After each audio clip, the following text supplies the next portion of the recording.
Hello, welcome back to the channel. Today we're going to be playing 5 Tribes by Days of Wonder. We're also going to play with the expansion, so we're going to play 2 separate games. The expansion we're going to use is the Artisans of Naqala. And here we are set up for a 2-player game. There she is. And we'll be back with a brief overview as well as some thoughts on the game, a review. All right, we're back. I'm gonna do a very brief overview of how this game works. First thing we're gonna do is we're gonna do turn order, and we're gonna do bidding to see who goes in what order. At that point, based on turn order, we're going to move around these meeples. This is the crux of the game. So these were all put out randomly, 3 on each tile, and this is the base game.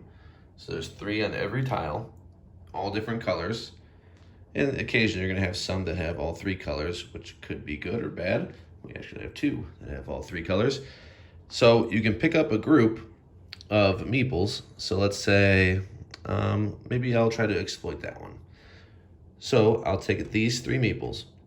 I have to move adjacent, up, down, left, right, not diagonal. That's against the rules.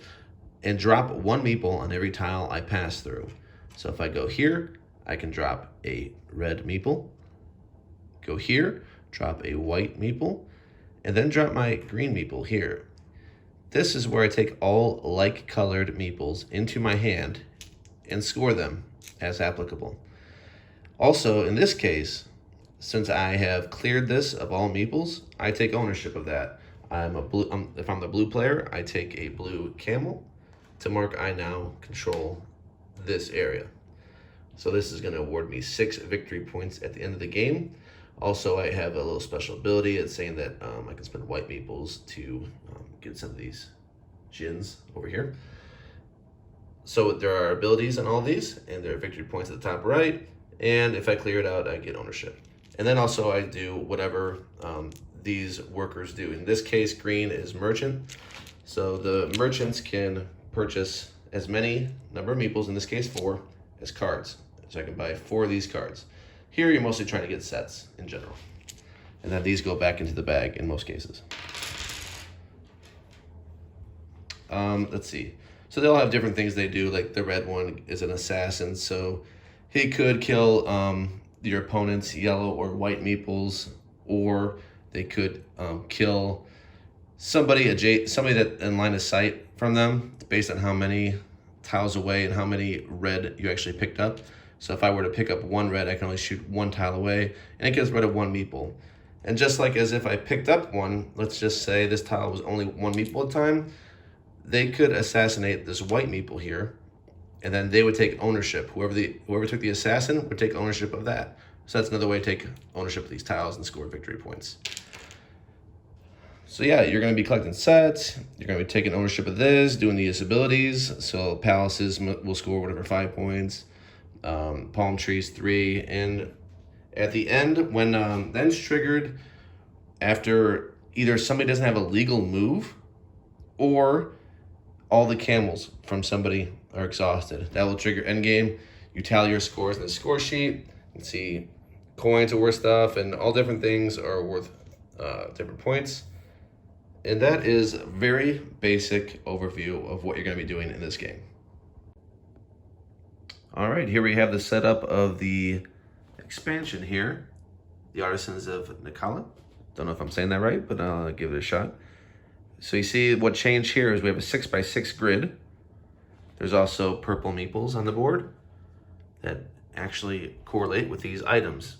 There are magic items and precious items that you can exchange these purple meeples for. The precious items just give you VP as indicated here and here, and the other ones have some type of ability. So like this one here, you can see this one lets you take a Jin, and this one lets you move your camel to another tile. And there are more Jin cards in the deck, and there are workshops that have mountains on the left and top, so they're actually impassable. You cannot go through those mountains. They only affect meeple movement though. So you could, if you had assassin, you could shoot through. It doesn't impact that. It only impacts your movement.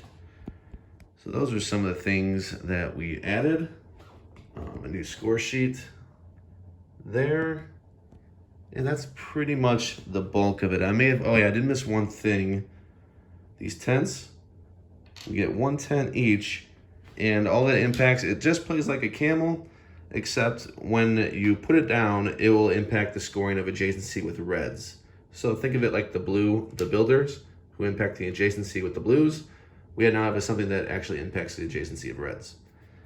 That is a bulk of what you're getting in that expansion, and we're gonna play this and come back with review of the base game and the expansion. Hey guys, we're back. We just played 2 games of this, so we're gonna give our score. I'm gonna give my score right now on the base game of 5 Tribes. My score is an 8.2. It's funny because when we look at it, it looks like an 8.6 on this because it's like reversed. But it is an 8.2, Vic. Yeah, it actually went up quite a bit. When I first played it, it was about a 7-1 I had it. And it's one of those games that really grew on me. I think Vic liked it a little more from the beginning than I did. And maybe I will have to find out if I like it more than her now or less. Or the same. Maybe we're exactly the same. I don't know. Yeah, I don't know. I enjoyed these plays a lot more than I thought I did. So I was happy to play it. I've been putting off playing it because my first couple of games of it is like, it's okay. But I actually enjoyed it. We played it a lot quicker than I remember playing it. We were doing our actions a lot quicker because this game is notorious for analysis paralysis. You want to think about your best move. You don't want to leave your opponent with something that's too juicy, as Vic calls it. And yeah, 8.2 for me. What do you got, Vic? My score for the base game is a 7.6. I probably rated it higher when I first played it than when I played it again. But I still really like it. I just can't give out really strong scores for everything, so I have to keep everything in moderation. The game is a lot of fun. The base game is very unique. It's a very different game than what I've played before, where I guess you're picking up meeples and moving them. You're not just simply taking an action spot and doing it. There is, like you said, some consideration that has to be made for what exactly you're doing. Not only the action tile you're going to end up on, but also the color of the meeple you're ultimately going to pick up. And if you're going to take possession of that tile or not, there's just a lot of fun choices that I like in the game for sure. The expansion, of course, added my favorite color, purple, so that has to give it a little bit more. 7.8 is what I would rank the Artisans of Naqala expansion, which is the expansion that we have for the 5 Tribes game. Added more colors, more choices, more fun, and I like the artifacts that you get to include. For me, it gave me a bonus of almost 20 points that I needed desperately to try to scale back some of his points that he got. But I definitely enjoy more choices and adding more colors. That's a lot of fun for me. What did you think of the Artisans of Naqala expansion? We're pretty close, actually. Okay. I went solid 8. So that doesn't mean I like the game better without the expansion. Let me be clear. I'm just rating it solely as an expansion. What do I score it as? An 8. I prefer it actually with the expansion. So don't take that to mean an 8.2 is better than an 8 because that means I don't like the expansion as much as I like the base. That's not true. So I'm scoring it strictly as an expansion. It's an 8.2, it's an 8, and I like the magic tokens. Really cool. The things that it adds, they don't seem boring to me. They seem like, I want to do that actually. So a lot of expansions they suffer from that. They're things like, I really don't care if I do that expansion. I like the base game. I'm just gonna stick to the mechanisms that are tried and true, and that didn't suffer from it at all. So yeah, almost an expansion for the sake of an expansion, whereas this one really added a lot of value I found to the game, and my favorite color, so can't complain about that. What expansions do you enjoy adding to the 5 Tribes game? Let us know in the comment section below, and don't forget to click the subscribe button if you haven't already. Thank you for watching today. We're Nick and Vic Gaming, and we... See ya! Yeah.